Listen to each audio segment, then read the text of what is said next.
নমস্কার, welcome back to my channel Bengali blogger Moumita চ্যানেলের পক্ষ থেকে জানাই অনেক অনেক স্বাগত, অনেক অনেক ভালোবাসা। তো আজকে খুব খারাপ একটা খবরই তোমাদের সঙ্গে শেয়ার করব। তো সেটা সবাই তোমরা জানো, কারণ আমাদের যে প্রাক্তন প্রধানমন্ত্রী বুদ্ধদেব ভট্টাচার্য, উনি আজকে পরলোক গমন করেছেন। আজকে উনি আমাদেরকে ছেড়ে চলে গেছেন। তো উনি সত্যি কথাই তাই খুব সৎ মানুষ ছিলেন। মানে কোনো রকম খারাপ ভাষা ওনার মুখ থেকে কোনো দিন বেরোয়নি। তো ওনার কী হয়েছিল না হয়েছিল সেগুলো আমি মানে খবরের মাধ্যমে জানতে পারলাম, সেগুলোই তোমাদের সঙ্গে বলছি। খুব খারাপ লাগছে ঘটনাটা, সত্যি কথাই তাই। ওনার যে কাল রাত থেকে শরীরের অবস্থাটা একটু অবনতি হয়। সকালবেলাতে 7টা নাগাদ ঘুম থেকে উঠে মানে ব্রাশ ট্রাশ করে ব্রেকফাস্ট করার পরে ওনার মানে যে যে মেসি ফাটারটা নাকি একটা হয়েছিল।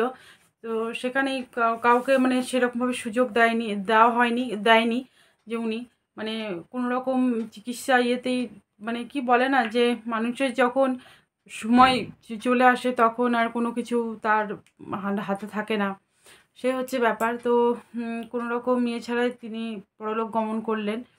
তো সত্যি কথাই খুব খারাপ লাগছে শুনে। মানে সবাইকে মানে ফোন করে যে ব্যক্তিগতভাবে যে মানে যে ঘরের যে চিকিৎসক, পার্সোনালভাবে যে চিকিৎসা করতেন, যে তা ওনাকে ফোন করা হয়েছিল। তারপরে আশেপাশে যে বেসরকারি হাসপাতাল, ওনাদেরকে ফোন করেছিল, কিন্তু কোনো রকম চিকিৎসা ইয়েতেই মানে তার আগেই মানে ডাক্তাররা আসার আগেই উনি পরলোক গমন করেছেন। আর বাড়িতেই তো এমনিতে অক্সিজেনের মানে সব কিছু, মানে বাড়িতে ছোটোখাটো একটা মিনি যে নার্সিংহোম সেরকম বানানো হয়েছিল, যতদূর খবর মানে যতটা খবর মানে ইয়েতে জানতে পারলাম। আর উনি যে 2021 সালে কোভিডের যে কোভিড রোগে যে কোভিডে মানে আক্রান্ত হয়েছিলেন 2021-এ। তো সেই মানুষটা যে এতদিন ধরে এই ধরে যে লড়াই করে যে করেছে, সে একটা উদাহরণযোগ্য, মানে সত্যি তো অবিশ্বাস্যকর একটা জিনিস, যে এতদিন ধরে লড়াই করে এসেছেন। 2021-এ কোভিডে আক্রান্ত হয়েছিলেন। আর এমনিতে ওনাকে যে বাড়িতে যে ওনার স্ত্রী, ওনার ছেলে মেয়ে সবাই কিন্তু খুব মানে করতেন, যে আগলে আগলে রাখতেন। তারপরে চিকিৎসকরা ওনাকে মানে অনেক রকম বিধিনিষেধ দিতেন, কিন্তু উনি ওনার পক্ষে উনি বলতেন যে আমি এরকম এত বিধিনিষেধ মানতে পারবো না। উনি বলেই দিয়েছে যে এরকমভাবে মানে এরকম কোনো রকম বিধিনিষেধ বেশি মানতেন না। তারপরে যে ধূমপান, সেই ধূমপানের তো সবাই মানে মানা করেছিলেন, তো উনি শোনেননি। তো মানে খুব খারাপ লাগছে, প্রচুর খারাপ লাগছে যে এই যে মানে সত্যি কথাই তাই। আগে যখন ছোটোতে না দাদুর সঙ্গেও মানে যখন দাদু যখন খবর পড়তো তখন ওনাকে আমি দেখতাম, দাদুকে বলতাম দাদু দেখো তোমার মতনই দেখতে। তো মানে আমার দাদু এরকমই দেখতে ছিল। তো মানে সত্যি কথাই তাই, মানে ওনাকে দেখে আজকে যখন খবরটা যখন পড়লো মানে হলো, তখন সত্যি কথা মনটা খুব খারাপ হয়ে গেল। তো মানে এটাই বলবো যে উনি যেখানে থাকুন যেন ওনার আত্মার শান্তি কামনা করি। আর উনি যেখানেই থাকুক যেন ভালো থাকুক, এটাই বলবো। আজকে তো আর কিছু বলার তো কিছু নেই মানে ওনাকে নিয়ে। আর উনি ফুসফুসের রোগের মানে আক্রান্ত ছিলেন।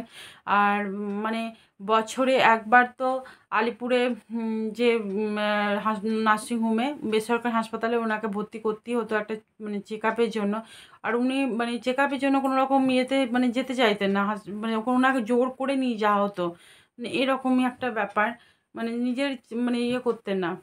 তো মানে সত্যি কথা খুব খারাপ লাগছে। আর ওনার স্ত্রী ওনার যে নেশা ছিল খবর মানে শোনা, কাগজ পড়া, তারপরে গল্প শোনানো, মানে ছোট্টখাটো যেসব মানে যেই দায়িত্বগুলো সেগুলো তার স্ত্রী মানে কাঁধে তুলে নিয়েছেন। ওনার মানে ওনাকে নিয়ে যাচ্ছেন, আর সেই টাইমে ওনার স্ত্রী পেছন পেছনে আসছে। মানে মনে হয় যে ওনাকে আজকে উনি তো একা হয়ে গেলেন, মানে ওটাই। আর ওনার যে প্যাম এভিনিউ, সেই প্যাম এভিনিউর মানে জায়গাটা তো ছোটো, কোয়ার্টারের মানে গলিটা ছোট।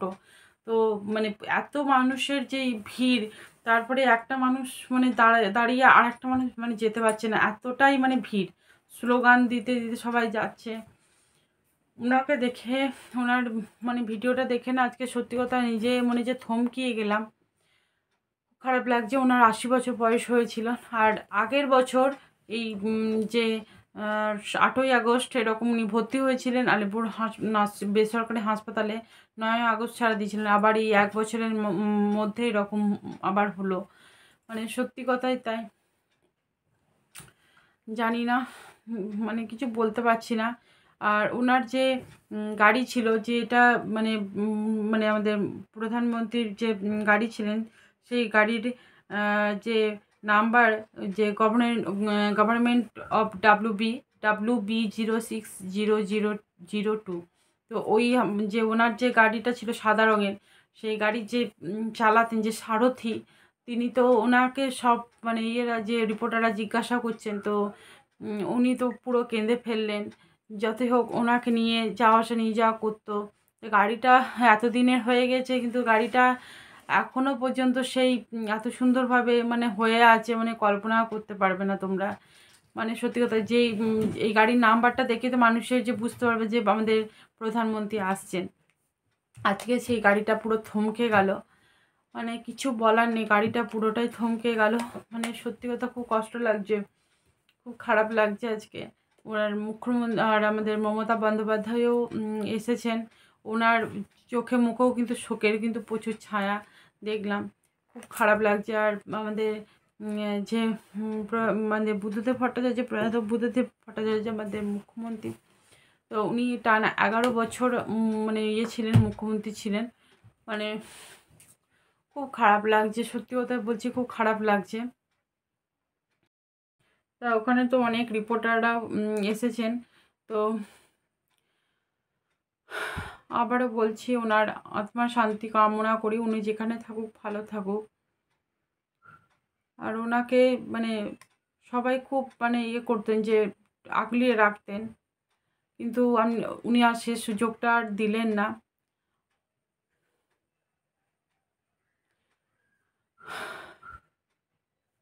আর কিছু বলতে পারবো না। তো ভিডিওটা আমি এখানেই শেষ করছি। সবাই ভালো থেকো, সুস্থ থেকো, সাবধানে থেকো।